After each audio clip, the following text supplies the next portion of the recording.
உறவு செல்வ குழந்தைகளுக்கு வணக்கம். இந்த வீடியோவில் நம்ம என்ன கதை பற்றி பார்க்க போகிறோன்னா, பிறரை வஞ்சியதால் நீயும் வஞ்சிக்கப்படுவாய் என்ற கதையைத்தான் நாம் பார்க்க போகிறோம்.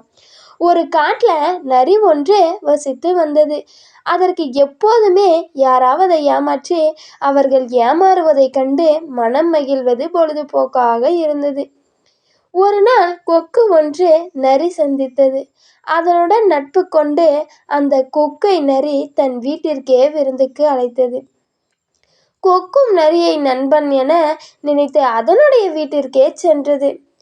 கொக்கை கண்ட நரி ஒரு தட்டில் கஞ்சியை எடுத்து வந்து கொக்குக்கு உண்ண கொடுத்தது.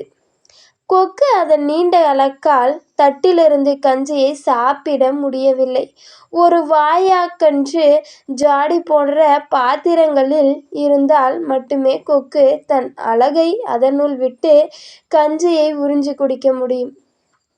கொக்கு படும் துன்பத்தைக் கண்டு நரி சிரித்து மகிழ்ந்தது.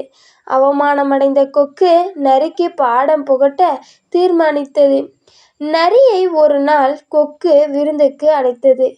வந்த நரியை நன்கு உபசரித்து கொக்கு ஒரு வாய் குறுகி ஜாடியில் கஞ்சியை கொண்டு வந்து வைத்தது. நரியால் நாக்கால் நக்கி கஞ்சியை குடிக்க முடியவில்லை. அதை கண்ட கொக்கு, நரியாரே, இப்பொழுது எப்படி உங்களால் கஞ்சியை குடிக்க முடியவில்லையோ அதுபோல தட்டில் இருந்தால் என்னால் குடிக்க முடியாது என தெரிந்தும் எனக்கு ஏமாற்றத்தை ஏற்படுத்தி மனம் மகிழ்ந்தீர்கள். ஆனால் நான் அப்படி இல்லை. உங்களுக்கு பாடம் புகட்டவே ஜாடியில் கஞ்சியை வைத்தேன் என்று கூறியபடியே கஞ்சியை தட்டில் ஊற்றி கொடுத்தது. தன்னை ஏமாற்றிய நரிக்கு கொக்கு நல்லதே செய்தது. நரி தன் செயலுக்கு வருத்தம் தெரிவித்து விட்டு கஞ்சியை குடித்தது. அதன் முதல் திருத்திய நரி பிறகு யாரையும் ஏமாற்றுவதில்லை. பிறரை வஞ்சித்து அவர் படும் துன்பம் கண்டு மகிழ்ச்சியடையாது.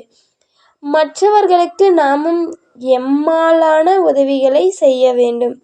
இந்த சேனலை பிடிச்சிருந்தா சப்ஸ்கிரைப் பண்ணிக்கோங்க. கூடவே ஒரு லைக்கும் போட்டுக்கோங்க.